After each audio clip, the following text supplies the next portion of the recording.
काल पुण्याच्या सभेत माननीय राजसाहेबांनी जर मुसलमान मुल्ला मौलवी हे काँग्रेसला मतदान करा असा फतवा काढत असतील तर मी सुद्धा मुरलीधर मोहोळ यांना समस्त हिंदूंनी मतदान करा असा फतवा काढतो असं म्हटल्याबरोबर संजय राऊतांना मिरची लागली नेहमीप्रमाणे।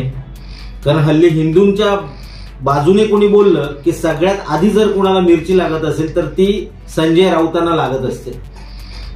त्यामुळे त्यांनी अपेक्षेप्रमाणे माननीय राजसाहेबांवरती टीका केली। हरकत नाही, तुम्ही टीका केलीच पाहिजे। तुम्हाला माननीय राजसाहेबांना तुम्ही मानत नाही, तुम्हाला आवडत नाहीत ते, पण निदान बाळासाहेबांना तरी तुम्ही मानता की नाही?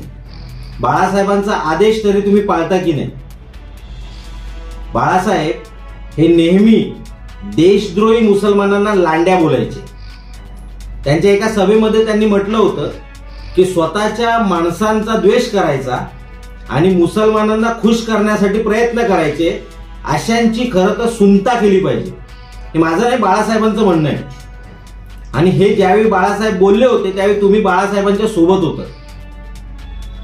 काही दिवसांपूर्वी शिवसेना भवनमध्ये उबाठा म्हणजे उद्धव बाळासाहेब ठाकरे यांनी मुसलमान मुल्ला मौलवींची बैठक घेतली, विशेष बैठक।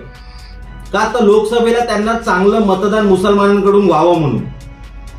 काल परवा तुमचे अमोल कीर्तीकर 93च्या बॉम्बस्फोटातला आरोपी इक्बाल मुसा याच्याबरोबर प्रचारात फिरत होते। मुसलमानांच्या, देशद्रोही मुसलमानांच्या मांडीवरती जाऊन बसणारे हे संजय राऊत यांना राजसाहेबांच्या फतव्याचा राग आला। तुम्ही जर खरंच बाळासाहेबांना मानत असाल, त्यांचे आदेश पाळत असाल, तर एकदा त्यांच्याप्रमाणे खरे हिंदुत्ववादी असाल तर ते जसे देशद्रोही मुसलमानांना लांड्या बोलायचे तसे एकदा बोलून दाखवा इक्बाल मुसा या लांड्याशी आमचा काही संबंध नाही म्हणून।